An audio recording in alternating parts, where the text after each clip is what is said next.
GPT-5.6 Sol's output tokens cost exactly double what Kimi K3 charges, $30 per million versus 15. So if you're running high-volume workloads, that gap compounds fast. We're talking 50% cheaper on every output token. Both models are live right now and actively used in production pipelines, so this matters today. I went through official pricing pages, model cards, and independent benchmarks from artificial analysis, comparing Kimi K3 versus GPT-5.6 Sol across 5 tests with numbers I could actually verify. And yeah, Kimi K3 is cheaper on every single pricing line, but there's one output limit that could completely change that math for your workflow, and we don't get to that until test 3. My name is Brian, and I'm in these tools 12 hours a day, so you don't have to be.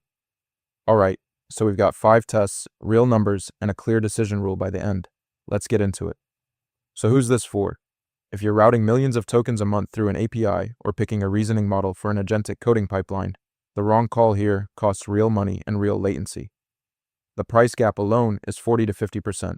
That's not rounding error. Test 1, inference speed and latency. A solo dev waiting 13 to 27 seconds for a first token on every interactive query. That's not a minor annoyance, that's a broken workflow. At scale, slow time to first token kills the whole feel of an agentic loop. What surprised me here was the raw throughput gap. GPT 5.6 Sol hits 750 tokens per second on Cerebras hardware. Kimi K3's fastest provider, Makora, tops out at 169.6 tokens per second, so Sol is roughly 4.4 times faster at peak. Keep in mind these are different hardware setups, and I couldn't find any published TTFT figure for Sol to compare against K3's 13 to 27 second range. Sol takes test 1. K3's multi-provider setup had me thinking it'd be more competitive, but 750 tokens per second versus 169.6 just isn't close. Sol goes up 1 to 0 on the board. Test 2, pricing per token. $5 per million input tokens versus $3. That delta feels small until you're pushing 10 million tokens a week through a pipeline, and your API bill is suddenly 40% higher than it needed to be. I pulled the official pricing pages for both, and the numbers are pretty stark. Kimi K3 is $3 per million on input, $15 on output. GPT 5.6 Sol is $5 on input, $30 on output. That's 40% cheaper on input and half the price on output for K3. Cache hits drop K3 even further to 30 cents per million, which is the best rate in this comparison. K3 wins test 2, and it's not even a debate. The output cost gap is bigger than I thought going in, $30 versus 15 per million tokens. That ties it up at 1 to 1. Test 3, context window and long document handling. You've probably heard both tools are great at long context, and they kind of are. But the real question is what happens when you need to generate a massive output, not just read one. That's where things get interesting. What I found on context input is basically a tie. Kimi K3 sits at 1,048,576 tokens, and GPT 5.6 Sol is at 1,050,000. Functionally identical. On the output side, Sol has a published 128K token limit, and I couldn't find any equivalent number for K3 at all. K3 does support 100 MB file uploads, which is a nice data point, but Sol's output limit is the standout spec here. Now, the gap here is real, but it depends a lot on your use case. If you're doing retrieval or analysis over long documents, both models are basically equal. Sol's 128K output advantage only matters if you're actually generating very long responses. Think full reports, long code files, or multi-step plans in one shot. Context window is a tie. Both models read the same amount, and K3's output limit just isn't something I could find a public number for. So I can't call it either way on generation length. Still 1 to 1, one tied. Alright, so 2 tests left and we're tied 1 to 1.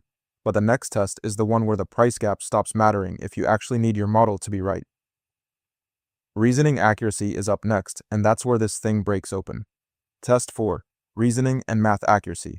A solo dev shipping an agentic coding pipeline on a Friday night needs to know whether the model can actually complete tasks end-to-end without hallucinating a wrong answer that breaks production. One wrong step in an agentic loop and the whole run fails. On the Artificial Analysis Intelligence Index, Sol scores 58.89 and K3 scores 57. A narrow gap, but it's real. The agentic coding data is where it gets more interesting. Sol hits 88.8% on Terminal Bench 2.1 and 91.9 on the Ultra variant. I couldn't find a comparable Terminal Bench score for K3 at all. K3 does score 67.5% on Deep SWE with the Kimi code setup, but there's no Sol figure to put next to it. Sol wins test 4. The AAII gap is narrow, 58.89 versus 57, but the agentic coding numbers are not narrow at all. That puts Sol ahead 2-1 with one tie, and the reasoning edge is the reason.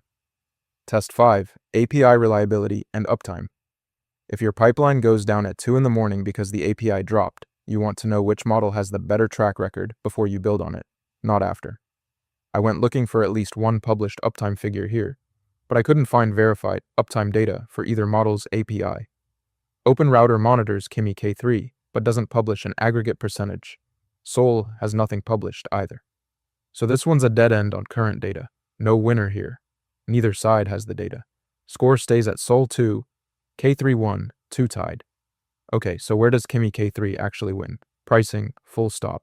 It's 40% cheaper on input tokens, $3 versus $5 per million, and the output rate is $15 versus $30. So you're paying half as much per output token. Cache hits drop it to 30 cents per million, and it supports 100 mad dollar file uploads, where Sol's per file limit just isn't something I could find a number for.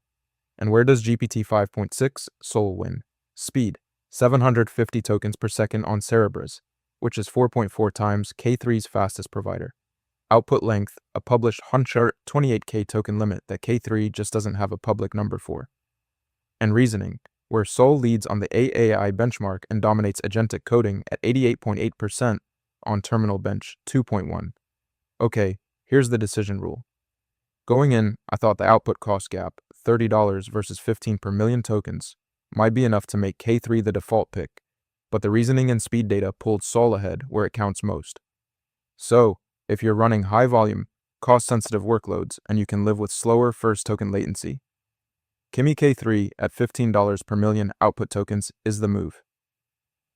If you need peak reasoning, agentic coding performance, or that 128K output limit for long-form generation, GPT-5.6 Sol is the clear call. K3 is a lot cheaper on output, but only if accuracy isn't the job.